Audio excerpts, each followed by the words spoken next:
Arctic Forum in Russia is underway. It's into its second and last day, and the issues being discussed there are not limited to the Arctic region, it appears. During the session, Vladimir Putin answered some questions on US-Russia relations. Take a listen. I just want to be very clear about this.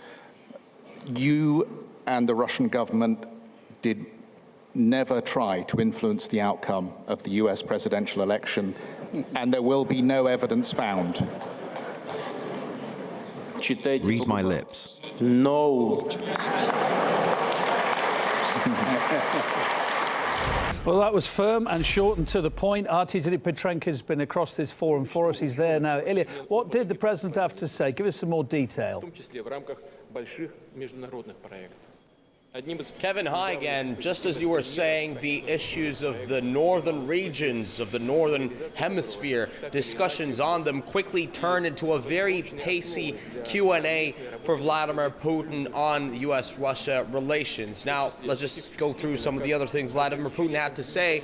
He admitted that the relations between the two countries have reached rock bottom, although he is saying that for the Russians, the US remains a great nation that Moscow really wants to be genuine friends and partners with. Although, according to the Russian leader, there are some in the US who are trying to win political gains through playing what he called the anti-Russian card. Now, Mr. Putin also pointed at the difference how the ambassadors of the two countries are being treated in Russia and the US. He personally welcomed Mr. John Teft, who is Washington's ambassador in Moscow. Vladimir Putin says that during the forum, he was able to talk to many different Russian officials and top businessmen, while when it comes to Mr. Kislyak, that's Moscow's ambassador in Washington, every meeting that he has with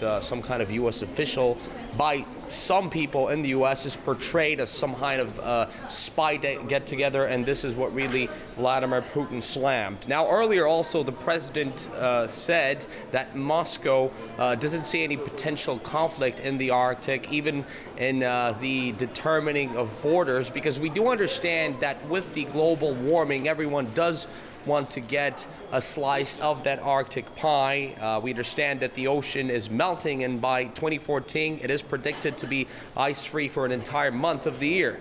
New shipping routes will open up and rich deposits of Arctic resources will become accessible. So the main prize for those whose interests there would be the vast reservoirs of oil and gas that are thought to be concealed under the ice. And the rest of the forum was a lot about environmental issues, about transport issues, things that I have mentioned. Now, a little later in the program, watch my report from inside the walls of the International Arctic Forum in Arkhangelsk. Yeah, there's a lot of interesting topics coming up there, potentially tricky ones as well, so it's good to see it's being covered and tackled at early stages. Ilya Petrenko from the Arctic Forum in Russia's northwest, thanks for the update for now. We look forward to your report, and just to remind our viewers as well, you can watch Ilya's report from the Arctic Forum a little bit later, as he said, this hour.